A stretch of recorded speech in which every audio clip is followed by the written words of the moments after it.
That was beautiful. I'm going to miss Christmas songs. I think every now and then, Brother Danny, just throw one in. Just throw one in. It might be March, and just throw one in. Reminds me, Brother Bradley did something for us. He put together a compilation of different specials from Heritage Baptist Church over the last year. And that's on YouTube. And you can go ahead and watch that on our YouTube channel. It's a wonderful video to see and have going on in the background. Another message that I truly hope we understand the importance of. And let me say thank you as a pastor that as I preach this message, this is more so a show of gratitude, that this is the spirit that is already being shown at Heritage Baptist Church, that is not being shown at a lot of other churches, and I'll be honest, did not always used to be shown even here at Heritage Baptist Church. But we're going to be in Nehemiah chapter 2, verse 17 through 20. And Brother Christian, specifically, I'm going to try to give some direction to you and some instruction to you. One day you're going to be a pastor and seeking to bring a vision forward to your people. And I hope that this could be a help and a preparation.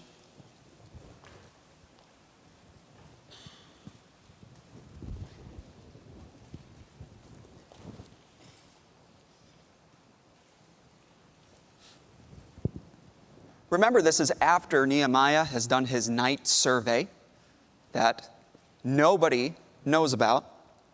And afterwards, he says in verse 17, "Then said I unto them, Ye see the distress that we are in, how Jerusalem lieth waste, and the gates thereof are burned with fire. Come and let us build up the wall of Jerusalem, that we be no more a reproach. Then I told them of the hand of my God, which was good upon me, as also the king's words that he had spoken unto me. And they said, Let us rise up and build. So they strengthened their hands for this good work. But when Sanballat the Horonite, and Tobiah the servant, the Ammonite, and Geshem the Arabian heard it, they laughed us to scorn and despised us." I love the change in pronouns there. Before, it's Nehemiah saying I and me and I and me. But as soon as they said, let us rise up and build, now Nehemiah says, we're all in this together. They laughed at us and they despised us, and they said, "What is this thing that ye do? Will ye rebel against the king?" Then answered I them and said unto them, "The God of heaven, he will prosper us. Therefore we, his servants," a little bit of a jab there, "we, his servants, will arise and build, but ye have no portion, nor right, nor memorial in Jerusalem." Oh, my Father, help the preaching of your word and let it sink deep down into the hearts of people that I see are already embodying what I'm trying to preach. But I hope that they would see with clearer eyes the importance of it, and that it would stick with us for the rest of our lives. We ask this in your name. Amen. Thank you. You may be seated.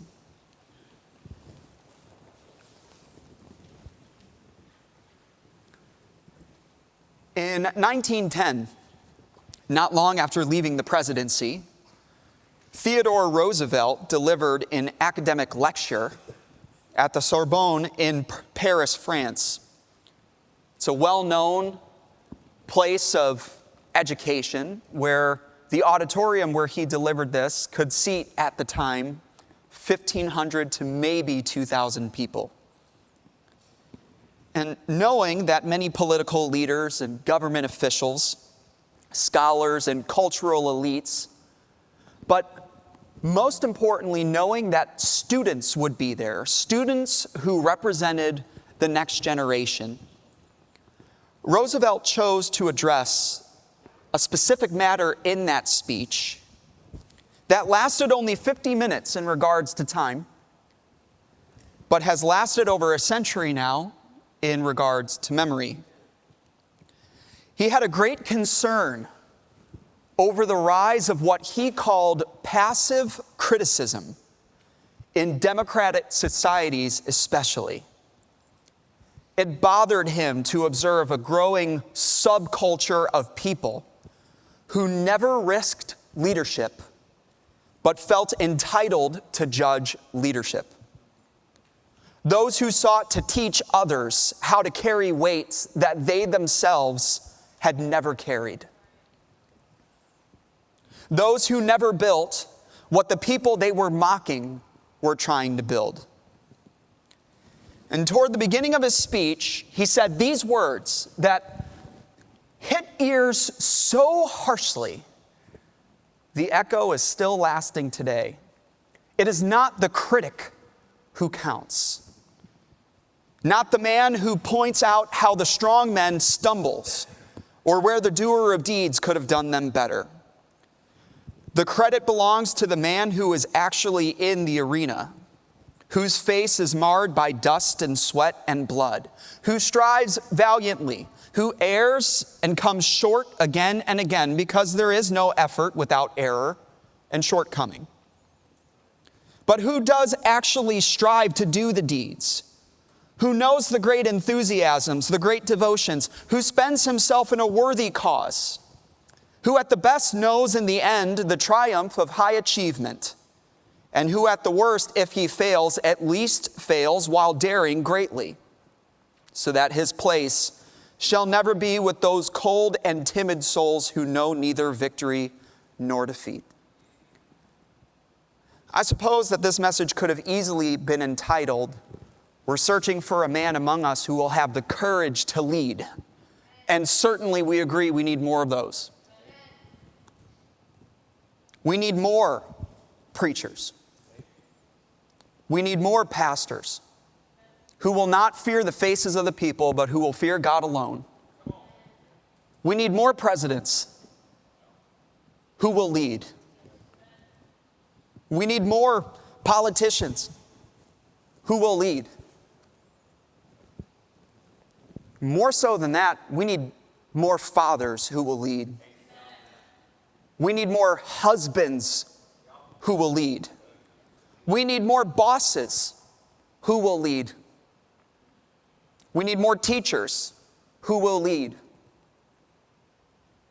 We need more men who will lead. It bothers me when I see a woman leading. Not because I think they can't, and not because I think they're bad at it.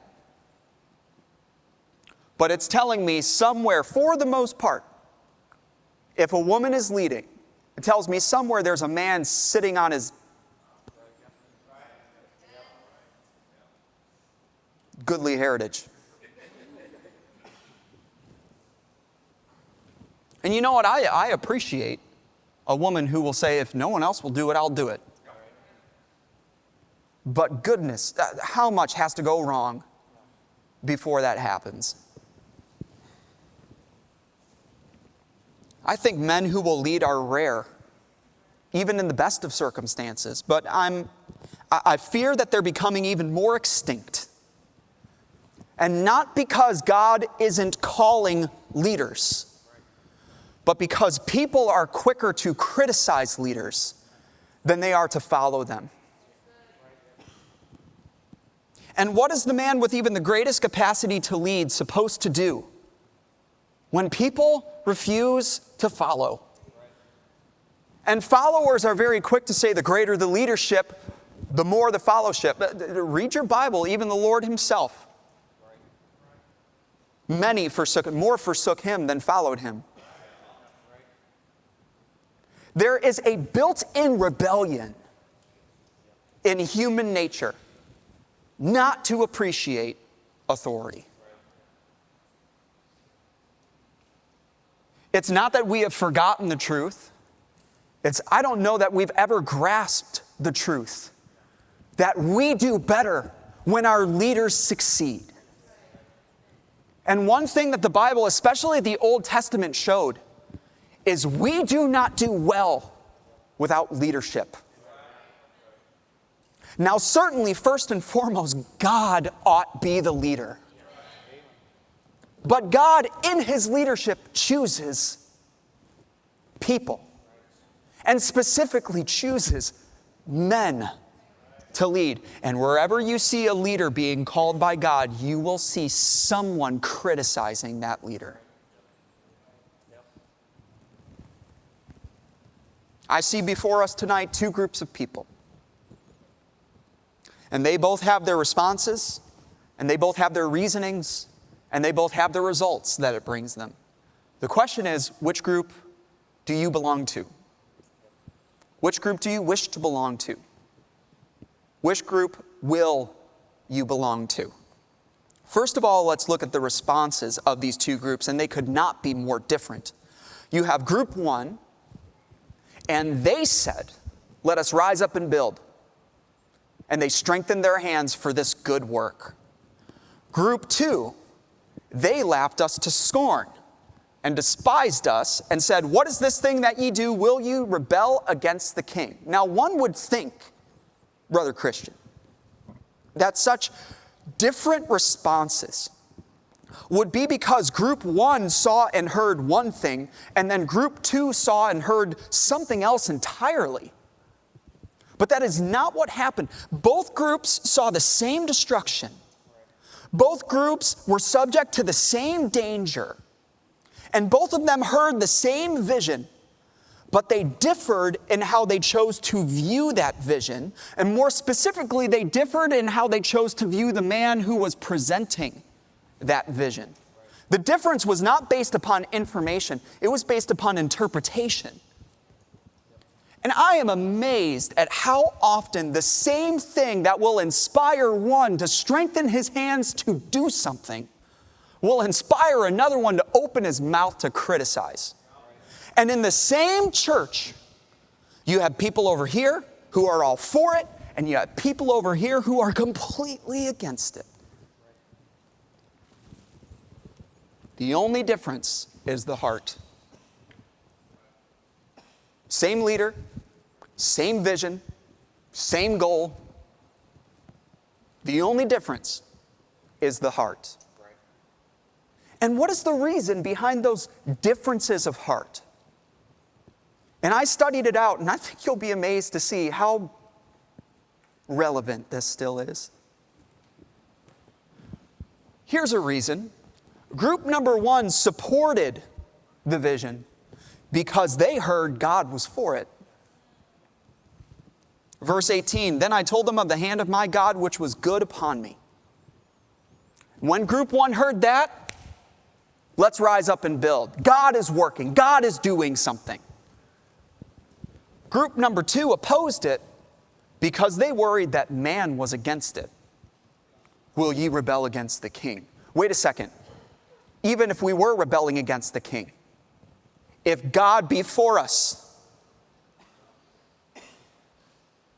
who can be against us? And you had one group that heard what God was doing, and they said, "I want in on that." And you have one group saying, "Oh, what's man going to do about it? I want nothing to do with it."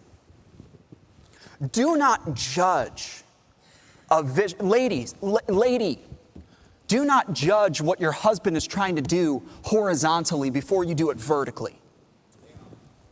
Because you know how many times a plan that matches vertically is going to tick off somebody horizontally?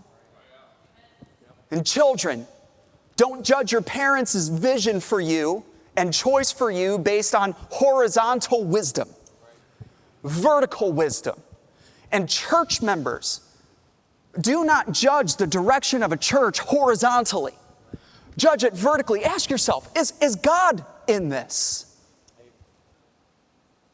We are not going to agree on everything. You know how many things just over the past couple years I look back on, and they were my decisions. And I think, what kind of dumb? Why did my wife allow me to do that? I'm going to have to train her better. That we are not going to agree on everything, but look around. Is God's hand still at work? Do you realize when you read through Revelation and you see God, when God sees something in a church that he doesn't like, he takes his hand off. He says, you better fix it or I'm disbanding this entire thing. God is not indifferent to his church. When you see souls being saved and lives being changed and the baptistry waters being stirred, I don't care about numerical growth. Numerical growth can come from just a church growth. It could be bloating. But look at fruit. Do we see fruit coming? And beyond that, do you see God paving the way and opening doors for things in order for things to happen? I told them about the hand of my good Lord which was upon me and the fact that a heathen king gave us financing and permission. Where does that come from, people? That's not from man. How could man convince a heathen king to let his slave go and build a foreign kingdom? Guys, who do you think that is? And they said, we think it's God. Let's rise up and build. Ask yourself, is God in this? Is he paving the way? I've called Preacher Gomez and I've called Bob Smith. I've called Jack Treber. I've called Jason Gaddis and Sam Davison. And I tried to talk to men and get counsel on them for men who have actually built something. And so many times I call and it's like, I'm thinking this is what we need to do. I believe this is what we need to do. And the people aren't buying it.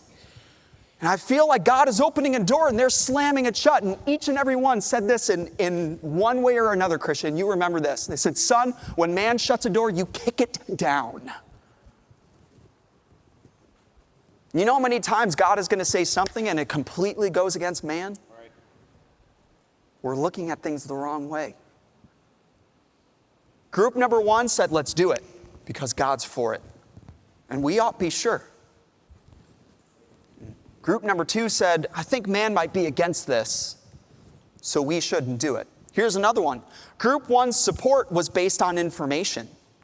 They were there and they were listening. And Nehemiah told them, you see what's going on. You see that the gates are burned. You see that the walls are down. And here else, look at how God is working. He did this for me. He did this for me. He opened up a conversation. I prayed and I prayed for months that the Lord would give me an opportunity to speak to the king. And there was one day he opened up to me and asked me what's wrong. Because you can't speak to the king unless he speaks to you. And he asked me, what's wrong? And by the way, the fact that I was sad in his presence was punishable by death. And so I told him, how can I not be sad when this is going on here? And instead of sentencing me to death, he said, what do you want? And I prayed. I prayed to the God of heaven. I said, let me go. Okay, what else? I need money. Okay, what else? I need a guard. Okay, what else? All the materials. I need those too. Done. Guys, look at what God is doing. And they were there. They listened to all of it. Group two's opposition was based on ignorance. When group one heard everything, it's obvious that God is working. Let's do this. Here's what group two says. What is this thing that ye do? Will ye rebel against the king? Wait a second. Didn't Nehemiah just say the king okayed this? So that tells me some possibilities here. They either weren't listening and they went to the meeting with a closed mind.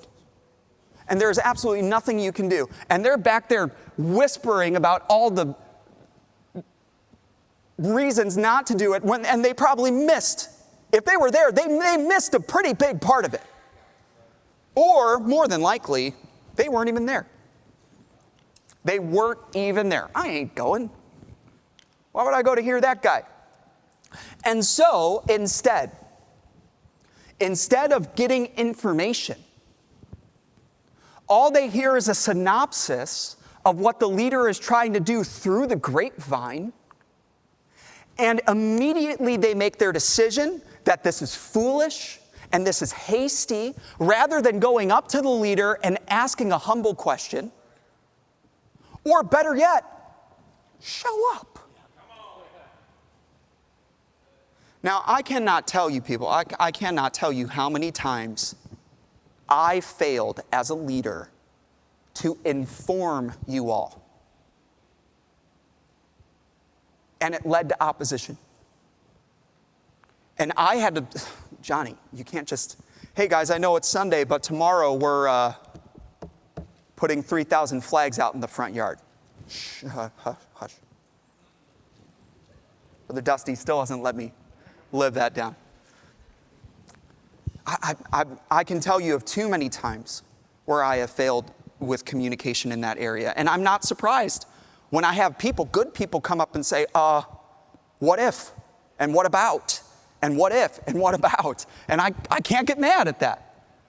But I can tell you of far more times when the information was given, but the person didn't want to hear it, or they weren't here to hear it. And again, you have in the same church a group of educated supporters and a group of ignorant opposers, not because, sorry for you over here. You have a group over here and a group over here, and not because the information wasn't given, but they're not here. I've had people come and I am leaving because you had a Lord's Supper and you never told me about it. It's been in the bulletin for a month. Oh, well, I don't read those. It's not that you don't read them. It's that you don't show up on Sunday mornings when we give them out. Some people just want to be mad. Some people just want to gripe and complain. Some people just want to be Oscar the Grouch. I'd rather be Elmo.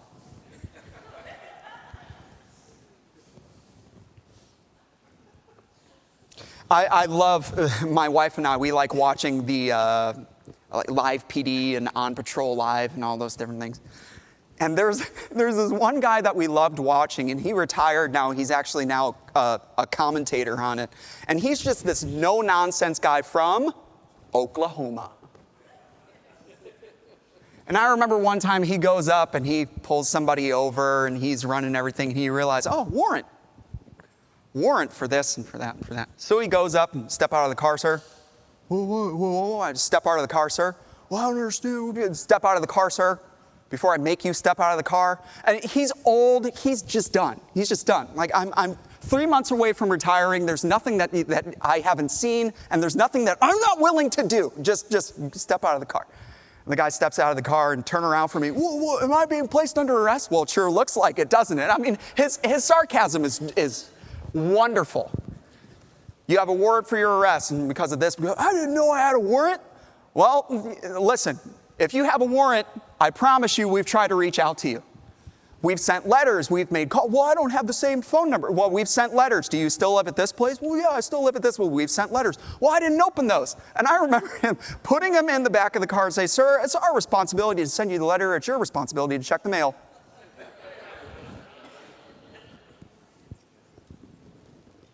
Nehemiah did his part.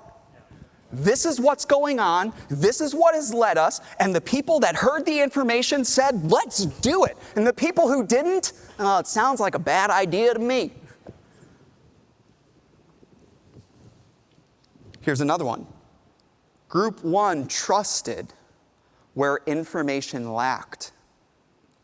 And Group 2 doubted where information lacked. This is important. I am not contradicting what I just said, that Group 1 supported it based off of information. They had information, but they didn't have all of it. Neither of those groups knew about Nehemiah's night survey. And Nehemiah never told them. He told them about God's hand and the king's address. That's it. And he said, ye see. He didn't say we see. He said, you see what's going on. He kept that little nugget to himself. Neither group knew that he had done the research. Neither group saw Nehemiah months in prayer. Neither group saw Nehemiah in the planning room. They just see him step up and say, this is what we ought to do. This is the decision that we're making. They see none of what led up to that point. And one group allowed trust in the leader to cover what they did not know, and another group allowed doubt in the leader to attack what they did not know. Now listen, you will never know everything that the leader knows. Lady, you will never know everything that your husband knows. Children, you will never know everything that your parents know. Well, when I'm a parent, I won't. And we laugh. And the only reason we don't spank you for it is because we remember thinking it and saying it. But employee, you will never know everything that your employer knows. And Sunday school class member, you will never know everything that your Sunday school teacher knows. And ministry worker, you will never know everything that your ministry leader knows. You will never know everything the leader knows. If your full support only comes through full disclosure, you will rarely give your full support because a leader can rarely give full disclosure. And there are reasons why. You might not understand. Now, that's very rare. I think you would understand. But how about this? It might not be any of your business. This one, you might not be able to handle it. And there's this one, you might not need to know. Brother Christian, you are going to be questioned. You are going to be interrogated. And you are going to know, and Miss Alana, you're going to watch this, and you're going to have to be careful. Because God is going to give you a certain amount of discernment and patience in order to be able to treat people the same. No offense, she won't. Because she wants to protect you. You don't see my husband because she's going to see you in the prayer closet and she's going to see you in the planning room. But a lot of times people only see you coming up and saying, this is what we're going to do. And then boom, boom, boom, question. And you're going to know this. You're going to know if I told them everything that I know, they'd see it. But in seeing it, they'd fall apart. And they might not need to know. They might just need to trust the leader. And hey, if we can't trust the leader, why is he leading? Now, I am imperfect. Thank you for not amening. I'll give you another chance. I am imperfect. That's one of the loudest amens we've gotten in a long time. I'm not saying you can't question. I'm not saying if you ever do that you're wrong. And I'm not saying that there should not be a healthy relationship between leader and follower, for the follower to be able to go up to the leader and ask, can I ask you a question? There's something that I'm not seeing. But instead of saying, that decision looks foolish, he must be an idiot, maybe there must be something I'm missing. And if you go up to the leader and say, look, I have a question because I'm not seeing something. A true leader, if you are bringing up something true, will look back at you and say, thank you. I did not see that. And you helped me from falling on my face. But there might be another time where the leader will say, I'll tell you, but can you handle the information? Can you keep it to yourself? I can keep it to myself. And if I don't, I'll tell the person that I tell to keep it to themselves. That always works. But sometimes the leader might look back at you, knowing full well, Nehemiah, when group 2 came up, will you rebel against the king? He didn't even get into it with them. He didn't even say, did you not hear that the decree, king's decree? He didn't even get into it. He didn't even say, let me tell you the months that I've spent in prayer. Let me tell you the hours that I spent. I didn't even sleep last night because I went out going and surveying everything. He didn't defend himself. He just said, I don't like that attitude. You can go from the presence of a foolish man when you perceive in him not the lips of knowledge. Here's another thing that I'll say, though, about Sanballat and Tobiah and Geshem, which are everywhere, by the way. People who can't be trusted don't trust. And remember, the Lord has already, in the Bible, has already brought into our attention before they ever stand up here and laugh and mock and despise. The Lord already told us in chapter 2, verse 10, they haven't liked this from the beginning. It angered them that there came somebody to seek the welfare of Israel. That's their problem. Their problem is not with the plan. Their problem is not with the person. Their problem is with the idea as a whole. And there is nothing you can do to change my mind. And because they're trying to hide that and not let their full colors show, because if they let their full colors show, they're not going to still. These are the governors of the area who are protecting their true motives so that they can keep their position. And here's the last thing I'll say. Only weak leaders are threatened by strong leaders. And whatever there's a strong leader, there will be a stronger. But if you are a strong leader, you will not be threatened by a stronger. You will be thankful for a stronger. If some people were as willing to help leaders fix problems as they arise, rather than point out problems that may never happen, walls would get built instead of talked about. Well, what if? Well, what if? Well, what if? What if? And hey, there's a place for what if. But how many days do we waste planning for what ifs that never what? They always if. And it just doesn't happen. Solomon says this, if you wake up in the morning and your plan is to sow your field, just sow your field. Well, what if it rains? Well, what if it doesn't? Just sow your field. Just get it done. And if it rains, fix it. But what if you waste an entire day because it might rain and then it doesn't? You can't fix that. Just get the job done. Deal with the problems as they arise. Here's another one. Group 1 saw the good in the vision. Verse 18, they said, they strengthened their hands for this good work. Group 2 saw the hard in the vision. Listen, there are always reasons not to do something, if that's what you're looking for. There are always reasons. There's a reason not to get in your car and drive to work tomorrow. If that's what you're looking for, someone might cross over the line and hit me. I might cross over the line and hit someone else. There's drive-by shootings out there. There's always a reason not to do something, if that is what you're looking for. I'm not saying don't plan. Count the cost. But let the cost be based on probability, not possibility. And by the way, is God in it? Is God in it? Then if God be for it, who can be against it? Is God in it? Is he opening the door? Opening the door doesn't mean that the giants aren't still going to be there when you cross the Jordan. But if he can tell you to cross the Jordan, he didn't forget about the giants. Go, Christian, go and lead those people. And they're always going, well, what about this? Well, we'll deal with that when we get there. We have a great God. There is nothing that can happen in this project that a great God can't fix. Here's another one. Group 1 saw obstacles as a reason to fight. Group 2 saw obstacles as a reason to surrender.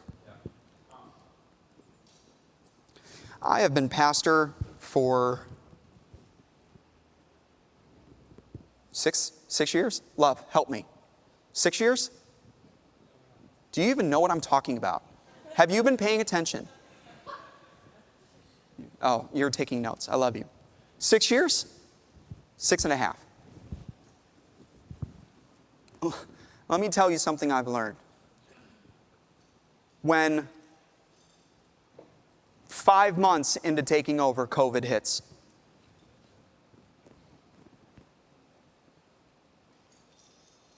And you have a church full of people looking at you saying, Pastor, what should we do?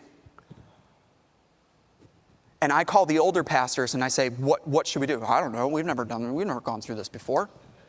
I wasn't there for the Spanish flu. I don't know. We had a bunch of people saying, this is what we're going to do. I think.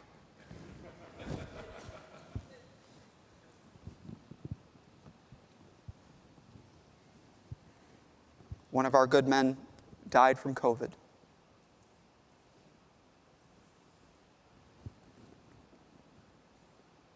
It hurts a young pastor when you're standing over one of your good men, and then you walk out and a family member comes up and says, "You're the reason he's dead, because you kept your church open." I know that's not true, but my goodness,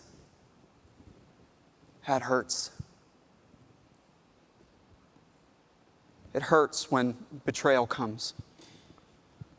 You find out that a staff member is leaving and had been plotting and planning with even other members in the church to go start another church down the road.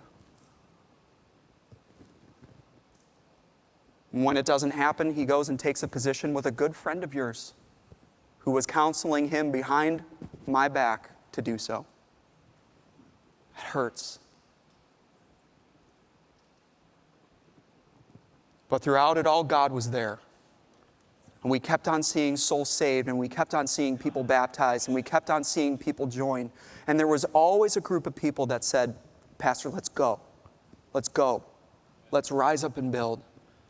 And I'd be encouraged, and then I'd be discouraged, and then I'd ride the high of Sunday morning, and then I'd get on Monday, and and the texts would come through, and the calls would come through, and the anonymous letters. Let me tell you something. If you ever get a letter or an email, don't read anything until you skip to the bottom. And if they don't write their name, throw it away. If they don't have the courage to talk to you face to face, and if they don't have the courage to put their name on it, don't give them the time of day. The tears and the heartache and the sleepless nights.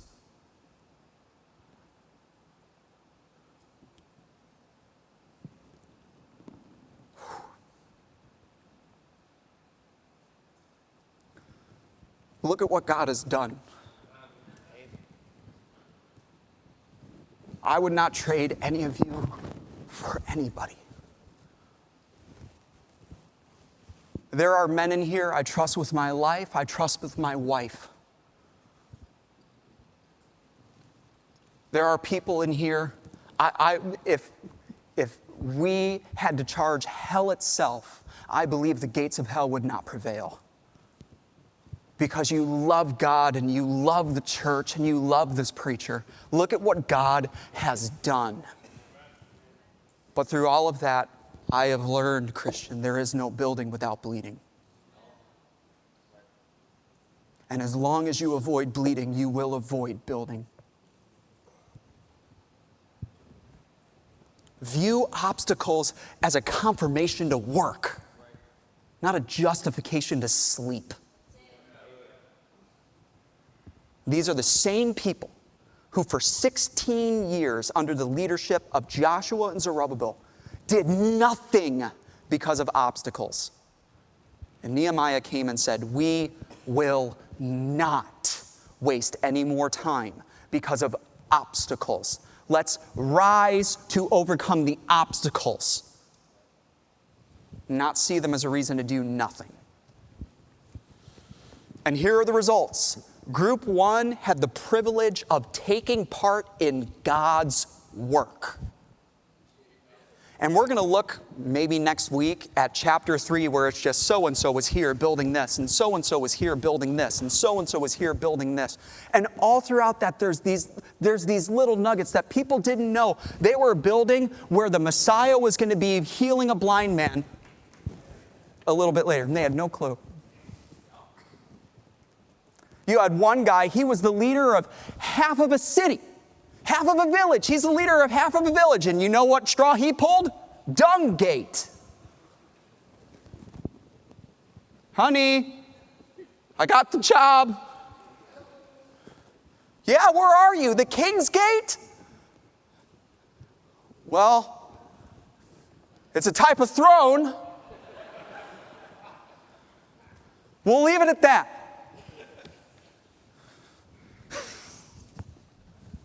But he did it. He didn't question, then you're going to read about others. They didn't do it.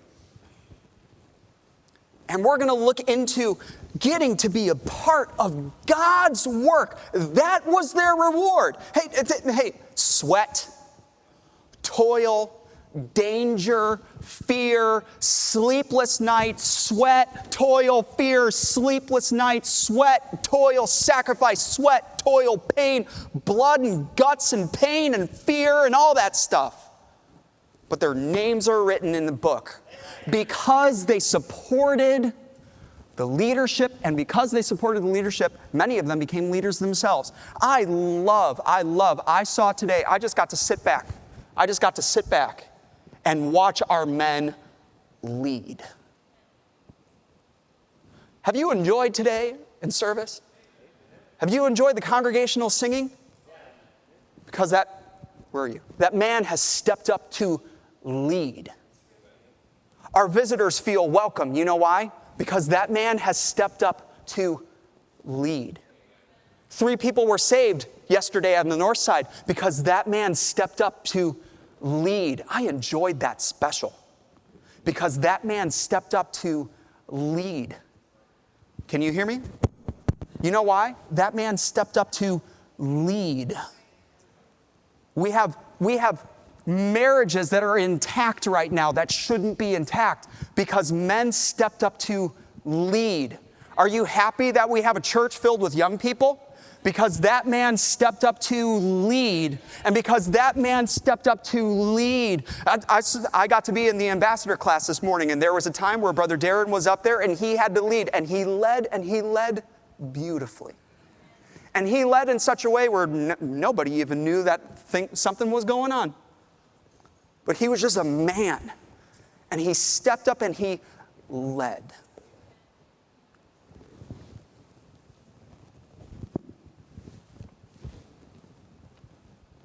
Group 2 had their names written for another reason.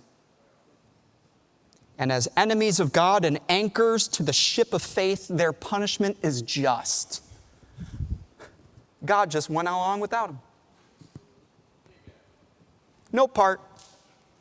No punishment. No part. We're just going to ignore you. In verse 20, but ye.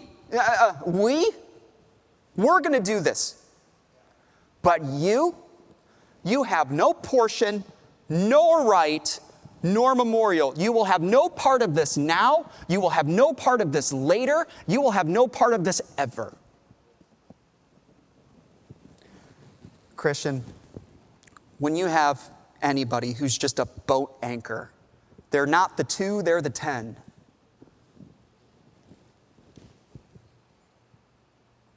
You make allowance for their doubts, and you listen and you see their side. And they might not have the greatest attitude, but sometimes wisdom can come in a very crude vehicle. You listen. But if you hear it and you see there's no wisdom in that, there's no faith in that, there's no courage in that, there's no nothing in that, you just want to be critical because you're against this from the very beginning, you ignore them. You just move on. Nothing hurts people who want attention more than coming to the harsh realization that all of their complaints and all of their criticisms and all of their suggestions and all of their insights affect God's work not a bit. And here's the truth. If this work be of man, no amount of human support can help it. But if this work be of God, no amount of human criticism can halt it. Let the church roll on, and the church will, with or without us. God doesn't need me. God doesn't need you. God doesn't need us. But He allows us an opportunity to be a part of it, and how only eternity will show how many walls never got built. Not because one wasn't willing to lead, but because too few were willing to follow.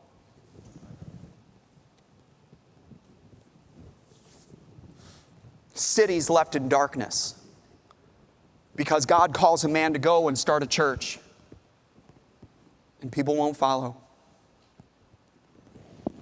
Churches who close their doors because a pastor is bearing their heart, but the people are too caught in the past to see his vision for the future. And that just happened across town, by the way. Let the church roll on. Unless it inconveniences. Unless it changes status quo. Marriage is ended because a husband tries to step up and say, I want to change and I want to do this. And the wife says, yeah, I've heard that before, and doesn't follow. Families who live divided because the parents try to make things right with the kids and the kids don't want anything to do with it. Sunday school class is hindered because the teacher gets up or the ministry leader gets up and says, this is the way we're going to do things and this is what we're going to implement. Well, we've never done it like that before. Well, maybe that's why we need to change something. Let's change it and let's move forward. But we're so caught. And the Bible says that the Israelites, through their murmuring, limited the Holy One of Israel. Do you realize criticism is so powerful you can shackle even the hands of God?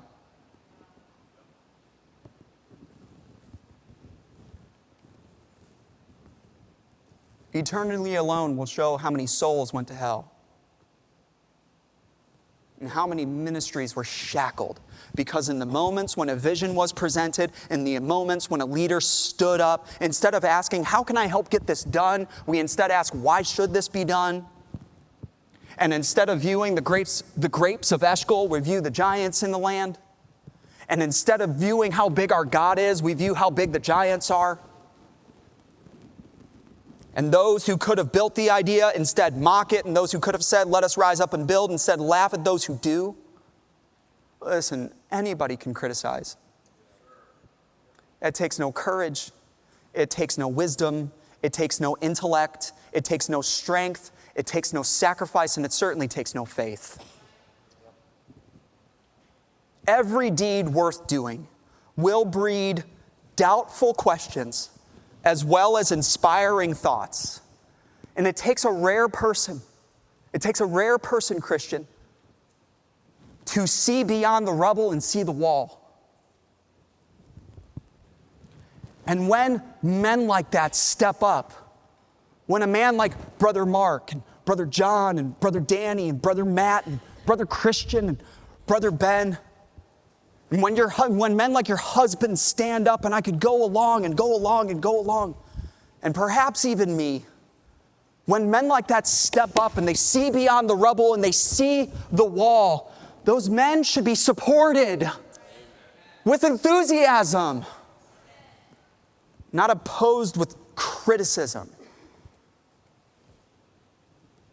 How often do we build monuments to dead leaders using the same rocks that we threw at them in life?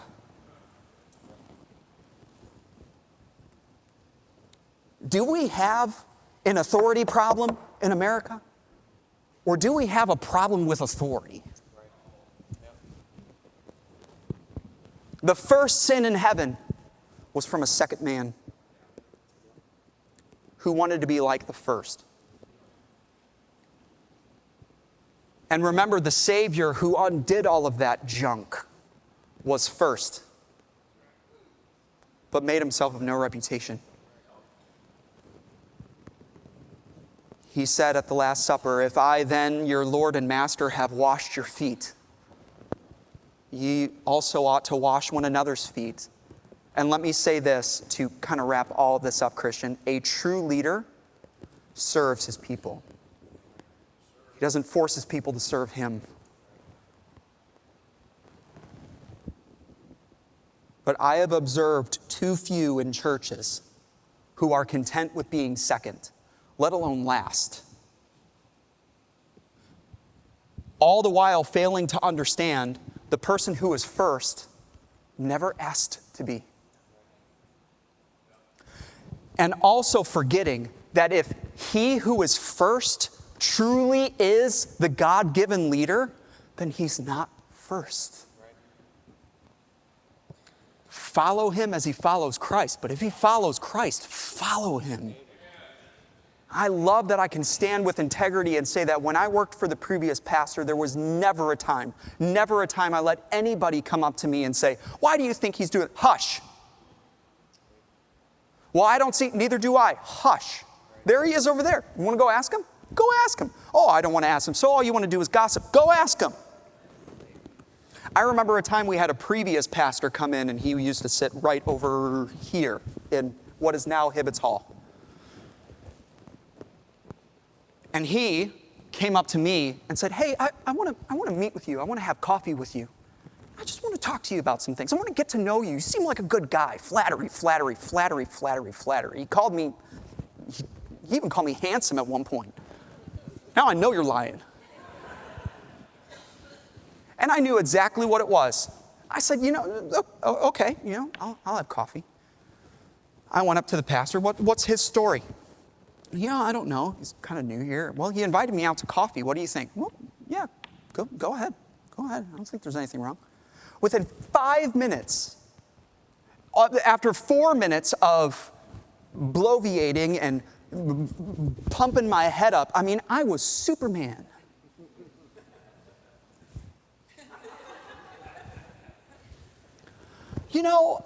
Let me tell you about some things that I used to do when I was pastor. When I was pastor, I didn't do it the way that Pastor Atwood did it.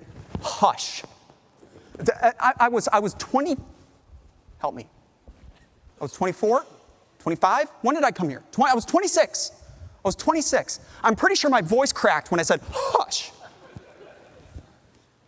Let me make something very clear. I support my pastor. And God had your number. My heart was. God had your number when this church needed a pastor, just like he had Pastor Atwood's number. And if he wanted your ideas, he would have called you. Suddenly, he didn't want to talk so much. And within a month, he was gone. I am glad, Brother Ben, that when I was in the position, and still today, I've had people come up to me, let me tell you something about Gomez. Hush. What, do you agree with everything that he does? No, I don't agree with everything that he does. I don't agree with everything that I do. I don't agree with everything that God does. Don't get quiet on me. You agree with everything God does? Guess what? You're wrong. He's right. But how many times have I prayed, Lord, if I were you, I would not. Even Peter said, Lord, not so. Listen, you either say not so or you say Lord. You can't say both. Don't talk about my preacher. I've had people come up. We have business owners in here. And the business owners have bent over backwards to hire people in the church in order to give them something in the interim. And I've had those people come up, let me tell you, so-and-so's a really good person, but as a boss, hush. Hush. Why don't you be grateful for a leader? Well, he has weaknesses. Who doesn't? Who doesn't? And the stronger the leader, the more the weaknesses are going to be. Peter, my goodness, he could get out of the boat. Only 1 of 12 got out of the boat, and it was Peter. He also denied the Lord 3 times. He also preached Pentecost. God had Andrew's number. He had Bartholomew's number. He had Thomas's number. And what about Matthias? He was new. Give it to him. Give it to the young guy. He had John's number. John could preach. Have you read his letters? How about James? He had James's number. He called Peter. But Peter had weaknesses. I've had wives come up to me in counseling. Oh, my husband, hush. You're the one who married him. I didn't marry him. You married him. Well, I don't know if he's God's will. He is now. He is now. Lift up your leader.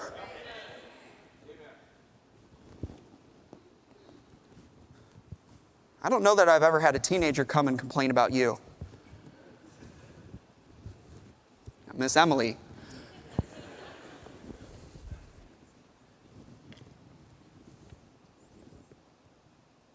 So, tonight I present to you more than we need a man. Now, I'm closing it, but you don't.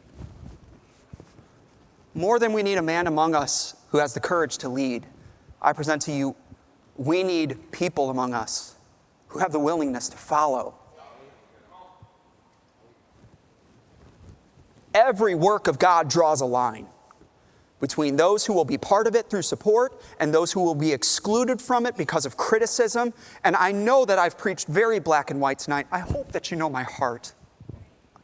I am not standing up in here saying it's my way or the highway. I think that's foolish. And I think the more you have to scream, I'm the leader, the less you are. I hope that you men know that you can come up to your pastor. If you see me doing something that you don't understand, you don't agree with, I hope that you know you can come up. Say, Pastor, can I talk to you? I have a question. I hope that you know you can do that. And I hope I can promise you through my heart and through my history that I will listen. I will listen and I will heed. But if I see no faith, if I see nothing but criticism in it, let the church roll on. God does not force anybody to build walls. He simply invites all, and then he builds with those who strengthens their hands instead of crossing their arms. Now, may I say, once again, let me bookend this. I am thankful that we have a church that is not filled with Sanballats and Tobias and Geshems. We have a church filled with people right now who say, let's do it. Let's do it. Might look crazy, but let's do it. I don't want to have to get to the end of our church's tenure and look back and see we were in existence for 50 years before the Lord came back, and we spent 35 of them in committee bailing water. Let's build something. Let's go. And men, step up and lead. Step up and lead. And other men and other leaders and ladies and kids, when you see a man step up to lead, he's not going to be perfect. My goodness, support him. Support him. And this church will do something.